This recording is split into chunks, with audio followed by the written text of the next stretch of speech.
All right, what's going on, guys? Today we're talking about a topic that I think is honestly needlessly complex, and a lot of people don't understand because there's all these like different graphs of like biochemical pathways, and everyone's just like, what is this?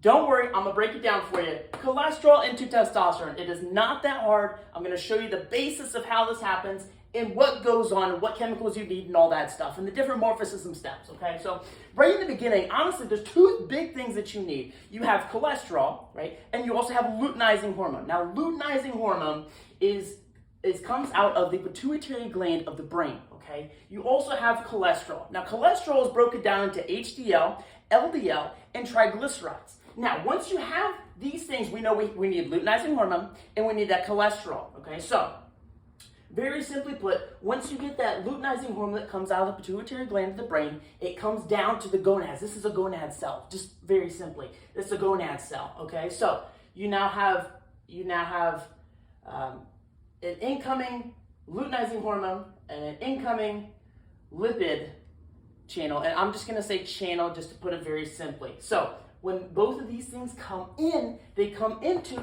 the mitochondria, right? So this is where this whole thing right here comes into play, okay? So you've got that cholesterol comes in with that luteinizing hormone, comes down here, and what do you get? You get this main biochemical pathway as to which most of the testosterone in the body is made, which is pregnenolone, okay? You can also get progesterone, but pregnenolone is the main, right? So then it comes over here, mitochondria ventures over into the beginning of a lot of these morphocism steps, which is the smooth ER, okay? So the smooth ER, finally, we're at the smooth ER, okay? So we have pregnenolone undergoes 17-alpha and 17-OH pregnenolone at this point.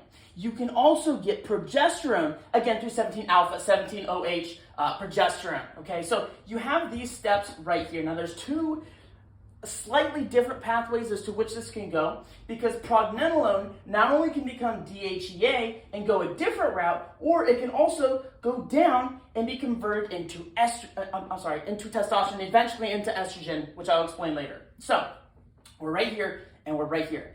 Both undergo lyase. For pregnenolone, 17-OH pregnenolone undergoes lyase, then becomes DHEA, which is dihydroepiandrosterone. There was no room to write it, it's just DHEA today. You can also go up and become DHEA-S, or you can go down, undergo 3-beta receptor, and become androstenedione. Now, we still got this 17-OH progesterone right here, right? Undergoes lyase, and this just goes straight into androstenedione. So pregnenolone can go DHEA and down, or just progesterone just goes straight into androstenedione, right? Now, so once we're at androstenedione, we undergo 17-beta, right, and becomes actual testosterone. This is exactly what you think it is. There's no more morphocism step. You have reached it. This is climax. This is testosterone right here, okay? So this testosterone now is now saying, hey, we are at the end. Voila, congratulations, you have made testosterone. Now this eventually can go into other parts of the body, into these different receptors that, like androgen receptors, that attach for this testosterone, okay? And there's different subsets like SHBG or sex binding, glutenizing, sex hormone binding globulin, or you can get albumin. There's a bunch of different things, but the bottom line is that this testosterone now comes out of the cell and goes to the rest of the body. Now, so this is like, I want you to think this is like the end of this like morphocism step, okay?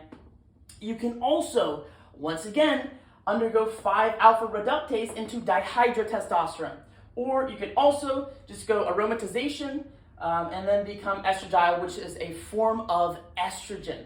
And there's a lot to talk about there. That's a lot more for a later video. And there's a lot more. This serves as the basis for a lot more videos that I'm going to talk about and how exactly to optimize your testosterone, both as a man and as a woman. But this is the basics right here.